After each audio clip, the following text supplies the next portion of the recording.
them on the market, and then they decided, these three persons, Retief, De Villiers, and Hoof, decided to buy this farm and give it to the 40 free slaves. Where else in the world would somebody give free land to you? Even in America, they didn't even get free land. So, what was the reason? Number one, it could be they wanted a workforce close by. Number two, it could be that they were real Christians and they wanted these people, these heathens, to convert to Christianity. Number three, they could probably, the free slave could say, but we also free, we want our own land, we work for you all these years on your farm, we want free land. Or it could be, that the one that I like, they were the fathers of most of the freed slaves. That's the one I like best. Because my great-grandmother, Dorinda, she was from Malaysia, but she had this beautiful child that looked just like you, with the blue eyes and blonde hair, and he had long ears and long nose. That's typical of the French people, you know? So they got off scot-free. And then if you have a child and you're not married, first warning. Your second child, second warning. By the third child, out of town. That's were his rules. And then the rule that stays still today. So if we were established in 1843, how old are we now? Who are the maths people here? 1843. Come people, come. 1843. Well done, sir. 180 years this year. 180 years. The Lord's grace on this little town. And everything is still the same like 180 years ago. But that wasn't my thought. Go back. What did I say before that? There's one thing that still stands today. Thank you. That's why you're the lecturer, no? Okay, number one. No liquor, alcohol, wine to be sold in this town. None. That's why we don't get people from the tourists. They have a little tramp here that goes to Franschhoek. They drive past and then you just show the church and the this and that. They don't say nothing. They don't stop here because we give you nice food, we give you nice cakes and nice coffee, but we don't give you anything alcohol. And you can't taste wine here. When the preacher came here, he did three things. He built this church, said Christianity. Number two, he turned the winery that was on this farm, Papiermolen, he turned that into a school. And the third thing, he said, community. So everybody, y'all built everybody's house here. They got that land for free. And now we have this problem that you guys are trying to focus on how they are buying up the land that your ancestors got for free. You're selling it off. We got that part of a municipality, that land there that I showed you there, where Sydney still lives, that they gave that land for 15,000 rand. You can buy that spot there. You can look over the whole valley for 15,000 rand. They're selling it off in the first 2-3 years for 600,000. That was now almost 20 years ago. There's people living there that bought those houses. And now, that guy that got the land, because he was part of Pniel, they had a long list. Do you live in Pniel? Your parents from Pniel? Can you show any link to Pniel? Yes. Are you going to inherit your mama's house? No. So here's a piece of land for you. And they've been selling off that. You ask about Johannesdal. Now I'm treading on thin land. Because in Pniel they established like a medical aid. Where everybody must give a stipends, the free slave. We call it a Lucia Lodge. So when you die, there's money for you to be buried. When you're sick, there's money for you to go to the doctor. When you go to a hospital, that lodge will pay for that. So they had a lot of money, so they bought Johannesdal. Parts of Johannesdal, parts. I also own a land there in Johannesdal. Anyway, parts of Johannesdal. So what happened? During this 180 years, the people started putting themselves on medical aid. They don't need the lodge anymore. So everybody's got medical aid. They don't need the lodge. The lodge was like stagnant. They only had a few members. So they sold off the land to developers. So they cut up the land in small. You stand in a certain place in your house. You can see your kitchen, your bathroom, your bedroom, and everything in the house. So small plots, 1.8 million for that. Anyway, a lot of my sister's family lives there. That's that part of the story. When people got some money in Pniel, they also bought land there in Johannesdal. But the Kopseer there is paying for roads and sewage and what do you call, what's the other thing? Services. The services, that must be rented. My husband inherited a piece of land from his dad for 30 years ago when we got married. I'll be married next year, 40 years. So almost 40 years. We pay water because there is water. Hulle noem dit beskikbaarheid van water. We pay, there's a sewage pipe going through. You must pay for the sewage, beskikbaarheid van sewage. I pay for the eiendomsbelasting, the tax, that's now fine because we need to pay that. And then you have to pay for the garbage lorry that drives past your empty plot. For 40 years, we've been doing that. It now stands, that plot stands now, every month my husband has to pay 1,200 just to have that plot. For 40 years, you added up how much we've been paying for that. Anyways, that aside. So, in Pniel, we have that struggle. But for me, personally, from my point of view, I don't like when white people come into my town because the first thing they want to know is, are there any places that's for sale? And they have little people going around, and then the little people tells them, Pam Goldie, who's else? Who's that other reality? Who's the other one? There's another one, that woman, man. Annette. They have their own people here. You got this land for free because my husband just came in here. He's the youngest of his family. So what our people did, you give automatically your house with everything in it to your youngest son. You pay nothing for it. You just get it. And it goes on from generation to generation. You didn't pay. If you build a new plot next, a new establishment next to it, if you make some new cupboards, if you make everything, that house goes to your youngest brother. We are 13 children in my family. I'm the 5th youngest. Okay? You getting tired now? I'm just going to throw in this curveball. My sister Amanda, I'm going to name all my 13 siblings. My sister Amanda, okay, we don't have time, I'm going to go faster. Amanda, Chantal, Lexia, Mitchell, Sandra, Karen, Herbie, Eileen, Marlene, Gertie, Glory, Linda, Henry, oh, that's 13. I got nothing from my mother. My youngest brother got the whole house with all the crockery and everything in it.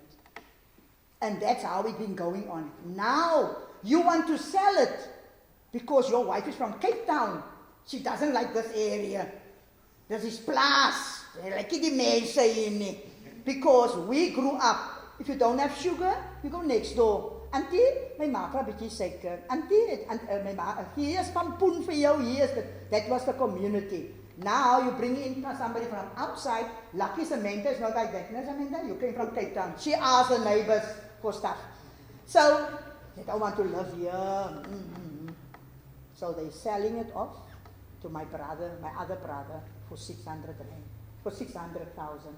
Okay, fine. I'll give you 600.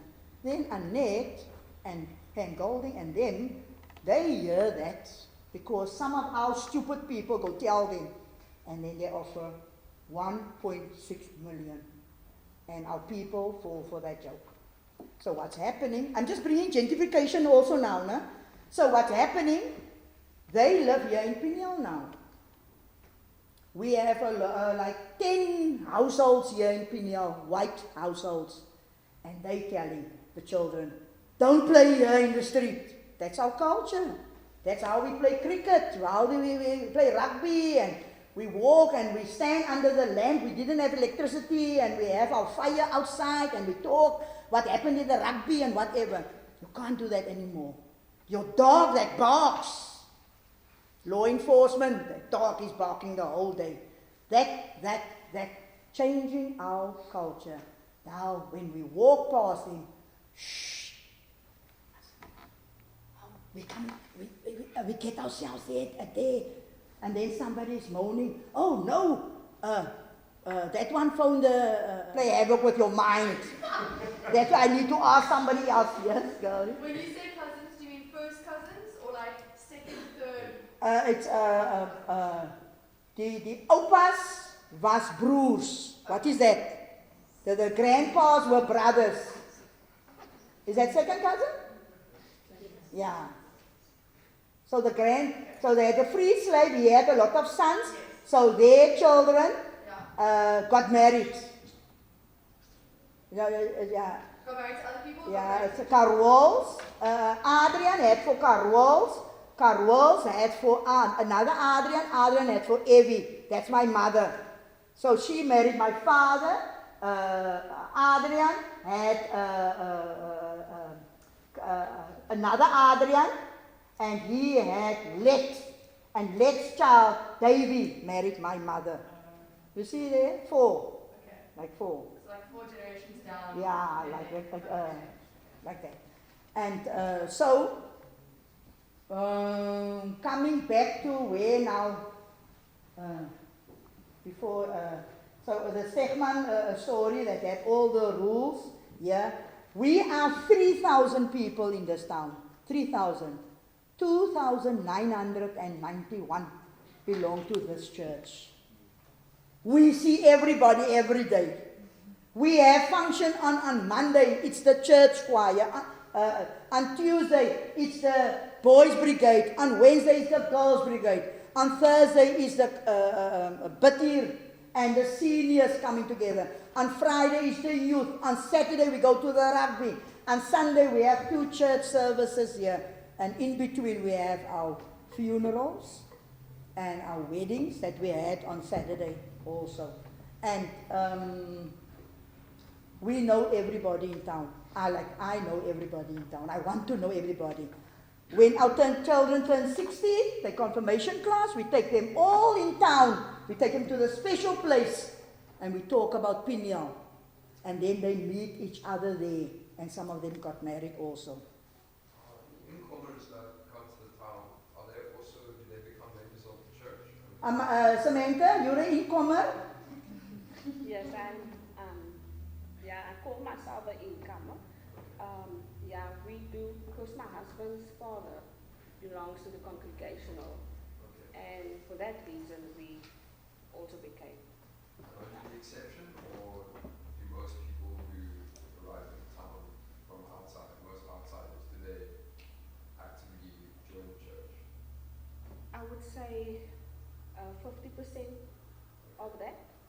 And we were accepted. I can't say about anything negative about Pniel or the people in Pniel.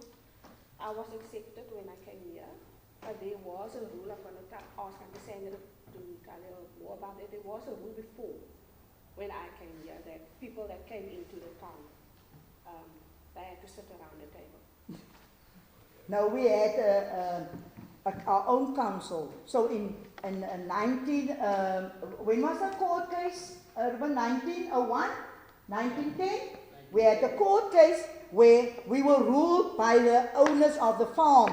And our people said, no way, we pay a stipends every month, we want our land back. So we went to court, and then the court decided, no, Pniel people own their own land, although it's under the umbrella of the church. So we established a management board that goes around fixing the roads, the pipes, the water, whatever that needs to be done in this little town. And when a newcomer come in, and then they have to go in front of the board. What are your intention here? Do you want to come and buy land here? No, I've got a boyfriend here. I love him very much. I want to get married. Oh, you don't want to buy his land. So that board was asking you, and where are you going to stay? How long are you going to stay? That was the rules at first. But in 2000, we moved over to the Stellenbosch municipality. And that road that you just crossed, that is a road we've been asking for a long time, because we had a lot of accidents, because the road went through in front of the houses, and it made a very sharp bend here, and a lot of people tumbled on there, and a lot of people died in that corner, until the engineer of Stellenbosch drove with his small daughter on that old road. He rode, and we, the Williams family, also wanted some part of Boshendal, because our great-grandfather, Adrian de Villiers, was born there, although his mother, Dorinda, was pitch black, this beautiful child, and we wanted also, but we were silenced, because when we want to go there and find out, they had a museum there, they closed everything in their museum. Nobody gets nothing from Boshendal. So you won't get any information, because that's what people do. The trace are completely gone. So now they have a nice, you can go down there, you have a nice art center there that you can go look there for. But our heritage are always talk heritage, it's not written down. So my mother told us that their grandfather used to go to Boshendal with all the fair-skinned children and the blonde-haired children, and then he got money, because he was the owner of the first car in Pniel, and the others were Myburg family from Simondium that also got money. But they looked after us here. That's why I like that fourth one, that they were like the owners of the children, the fathers of the children. Are there any more questions? Faith? Faith, come stand here. Faith is the owner of a lot of land in Johannesdal. But Faith got a problem there in Johannesdal. Faith, tell them what's your problem there in Johannesdal that you inherited from your father. She's also a tour guide. Okay, hi everybody, my name is Faith, I live in Johannesdal. So I inherited from my father, not I, we are 3 children. I've got 1 brother and 1 sister. The property is around about 7,000 hectares. It's undeveloped. So now, you know, in the olden days, my father said to the children, that is your piece of land. So my son will always say, but pa het gesê die boord is myne. The orchard in front is mine. But they didn't think that there have to be development. So now I've got all these land, but to put on services. So if here is somebody that's a millionaire, you can come to me to help us with, and it's not only me, Samantha, them is also in the same, the whole Johannesdal is in the same predicament. And now, as I always say, the vultures can come. You know what the vultures is? Oh, you've got, I had a guy last Wednesday from Dubai. Somebody gave and he said, oh, don't you want to sell the property? I said, no, this is, and the other thing is, most of the properties is still in estates. So now we said it was a problem, it's in an estate, and then the father dies, then the mother dies, and you can see it's transfer duties to the 3rd generation, and everything is money. Now the estate agents come, and they say, I'll give you 1.5. I can't buy a house anywhere in Stellenbosch or with that money. So we just need to, as I always say, ons moet ons wicked skeer, because it is inheritance. And my father always said, you know, if you are going to sell to our own people. There's a lot of people, youngsters. But I don't have 1.5 million. I don't want 1.5 million. I mean, if you validate the property, it's much more. So it's gonna. Can I just ask the children, the youngsters now, are they leaving Pniel? No. Don't want to return? No. Pniel's got 99.9% people, all educated. We have doctors here, we have professors here, everything. We have a lot of teachers, we have, oh, you name it, we've got it here. And they are going out of Pniel, go work in Stellenbosch, or go work in Paarl, or some of work in Cape Town, but they come home at night. They stay here. So I've got, my husband and me, we've got a piece of land there that his auntie sold to him for 8,000 rand, and we have built a house there, and we're giving it free of charge to our children. They don't pay nothing. So we put in our will that, like Faith said, you must give it to your brother or your brother's child or whoever. My auntie didn't have any children. She inherited the house from my uncle who wasn't married, didn't have any children. If you go down now to the museum, you'll see that house there. There's a house there. The oldest house in Pniel. And she put in her will that her brother's children, grandchildren must inherit, 2 youngsters. They each got a job. The one is a chef, I don't know what the other one was. But they got it. And when she died, they inherited. They had that 8 months in their possession. And they sold it off to the vet from Stellenbosch, the richest corporation there. They sold it off. But lucky, my auntie put in her will. This is household, not business. So what they did, they put a big placard on there, and we went there, me and my husband said, but just saying that something, they're going to do something on this land here, the vet people. So we got the preacher in, and the preacher got the congregation in. What are they going to do there? We found that estate agent, and she said, no, he wants to change it to a business area, and he wants to put in a deli and a coffee shop, and what. But the wool states it's only for residents. He wants to change that. So we said, we already have an okay, and we don't need that. And they didn't contact us, and whatever. So when it came on the market for, on Friday it was 1.2. Was it 2.2? 2.2. On Saturday it was 2.3, and on Monday it was sold for 2.5 million. That my auntie's house. And so Is that little house here next to the open? yeah, that house. So the people who wanted to convert it into a coffee shop, tourists, Yeah. they sold it now. No, they, my nephew and niece sold it to them, to the estate agent, and she sold it to them for the highest bidder. It was on the market for that weekend. And now they want to convert it into... Into a business, but they must first get consent of the people around them. So we complained, because that thing is going to be open while our church is going on. And then people with the bikers are coming, and while we pray here to God, that prayers will never come to God because there's too much noise around here. And the people will, like in okay. So you see then, okay, we have this problem of the children begging for money, begging for food. It's not our children. Lankydorp was established. It was an old town, nice. Sir Herbert Baker built all that houses there. Lankydorp was established because when in 2000 they sold off Boschendal, the pieces of Boschendal, to private people like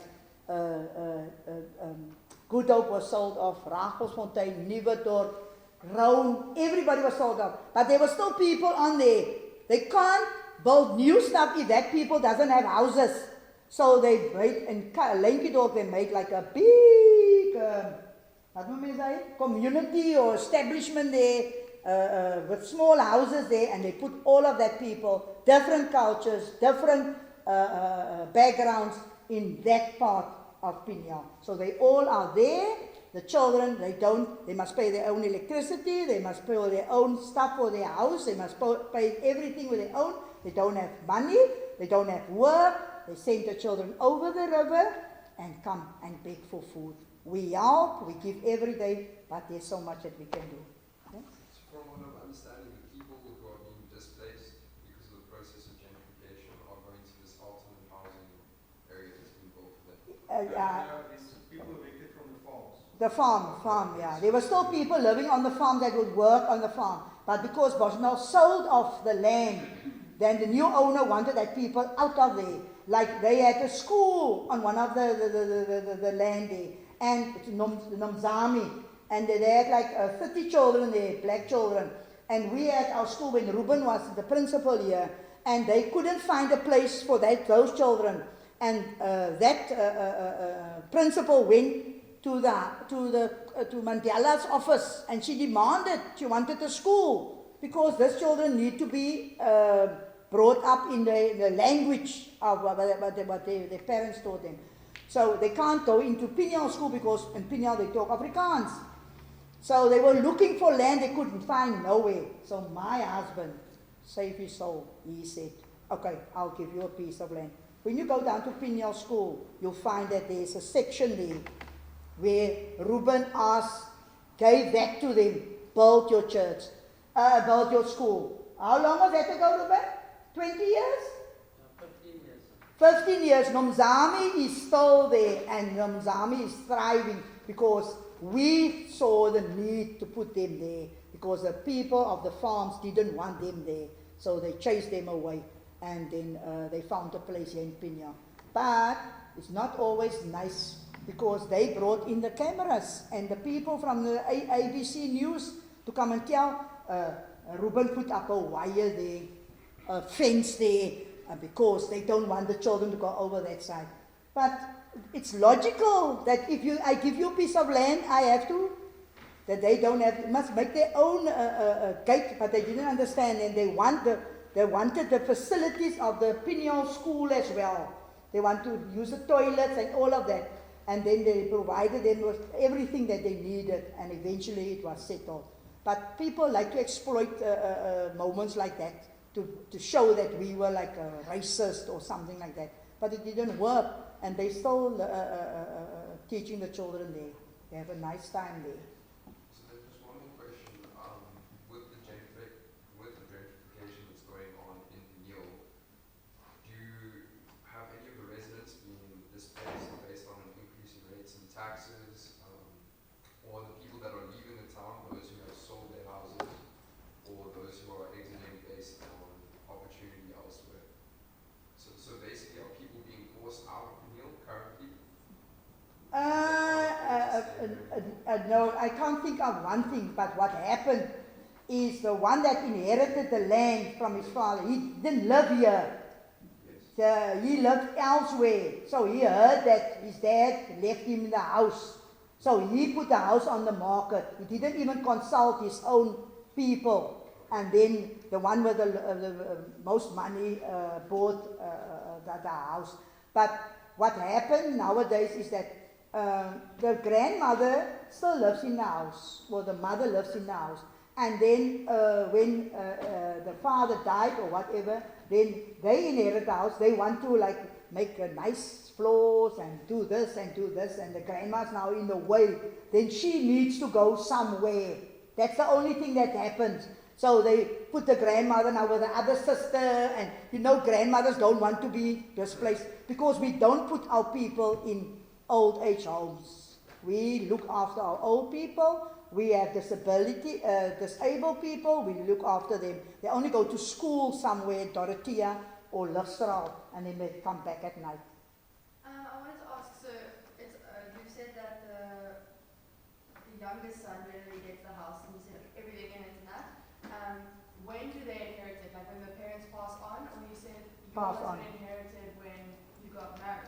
Yeah, so when Ruben's father and mother passed on, he still had a sister that wasn't married.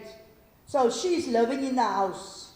And but we got our own house. But what happened usually is when the mother died and the grandmother or the father is still alive or the mother is still alive and the father gave the house to the son, and when you put it on his name, because he wanted now to get a loan from the bank, he want to beautify his house and put this and that and that. So then when it's on his name and when you're not in love with his wife, that little, that little jackalsies that come in and that, but I want to take it. So what in the rent a house there. So most of them are renting the houses out. And they don't live here, maybe they live in Cape Town. So it's November, just a question for you personally, from your perspective, what would the ideal situation be in relation to gentrification going on in Pniel? What would you... But what I want the municipality to put a clause in their contract or whatever. When people wants to sell, you must first, like when I want to do something at the museum or whatever, I have to get 3 quotations, the cheapest one. So I want the municipality to do something because they need to look after our heritage too. It's out of our hands. They need to tell them, okay, you want to sell your land. How much is it worth? No, this plot is worth like 600. Give it to the Pniel people first. Encourage them. Yes, land for sale. Do you want to buy it? If nobody wants it in Pniel, then we'll understand that. But they are just rolling it and buying up the land, and they're not looking to our interest here in Pniel. They need to look after our heritage as well, not only us, because we don't have the money like my neighbor on the opposite house fell into the market, shame, Tony. And they put it on them, what do you call it? Everybody, I pay this and I pay that. And then there's this white guy, he buys up all the land. And then he goes back to Pniel and then he sells it off to us for a profit. That's what Stefan didn't want, and it happened just like that. But lucky for us, some of our people bought up the land. So the municipality can do something like that. Buy the land and then buy it back, give it back to the people. So it stays in the community. It stays in the community, and then you keep the heritage, the traditions of Pniel intact. Because I don't know what's going to happen in the next 20 years. Now that's a very good suggestion because the municipality 2 years ago bought a large chunk of land, Louisville farm land next to Kaimani, 4 houses for people who live in Kaimani. So if they can do that, then they can. Please, yeah, we need people like that. And the other thing is, what I want to talk, Johannesdal, that land that the lodge bought, that land should have gone to the municipality, and the municipality needed to cut that land up and give like 15,000 for the people that need the houses. My sister's child went to the bank here and his wife. They couldn't get their money together to afford that house, and they needed a house. Because it was 1.3 million, 1.2 million, and their income, like 10,000, couldn't make that million to pay the bank. They couldn't get a loan for that amount. And that is your core thing. You need to help the people here in Pniel. Like we gave that land there for 15,000. And if you're going to sell it for more than that, it's for you. When you get to heaven one day, then parents will get you there. I'm telling you. So that's something that we need to think about also here in Pniel, and we're glad that you guys are doing this work. Just put an emphasis. We had like a march here. We had placards here, and I never knew it. So she's our chairperson, Janine Meiberg, she scolded me. She said, Sandra, het jy die vlaggies opgesit? Because everybody's asking who put the flags there. Like big checkered flags there. I don't know if it's you guys. Yeah. So I said, nee, wat ek weet nie van die vlaggies nie. I don't know what's going to happen. So now I am conscious of that. And I'm telling at the everywhere that we go, like in the senior citizen, I ask them, put that clause in, not for business. Put it in there for that can stay there. That if you want to turn it into a business, you need to go like a long paper trail to get that over to business like. And so we need, you guys need actually to come talk to these people that still must do their wills and make them conscious of the people, like Faith said, the vultures that's coming in here, destroying our culture and heritage. And that's me. You're in the hands of Janine and of Samantha now. As we go walking back to the museum, you walk all on your leisure, on your own. We're not going to talk in the museum. You're just going to walk and say, oh, this is this, and this is this, and this is that. And then you can get in your bus, and then you're going to go to where you want to eat. They just going back to class. No place to eat? Janine, no man? I'm not interested. I wanted to make them a pot of soup, but they said they need to go to class. They don't know Pniel soup? Oh my goodness. And some food? Huh? Okay, Samantha, want to ask you something? We just want you guys to, if anyone, one or two guys. 3 or 4 generations. And we never had it. It's in the last 5, 6 years. It is suddenly, because when they were removed from the farms, they also lost their jobs. Nobody was allowed to work at Rosendal. They get some laborers in from other places. And it's now when it was sold off for 3 times now. It's the last owners that brought all the people back, because they have all the knowledge. They run these farms for generations, and they were just just all gone. Nobody had to work, and that started. Just a last question before we need to go to the museum. It seems like the community is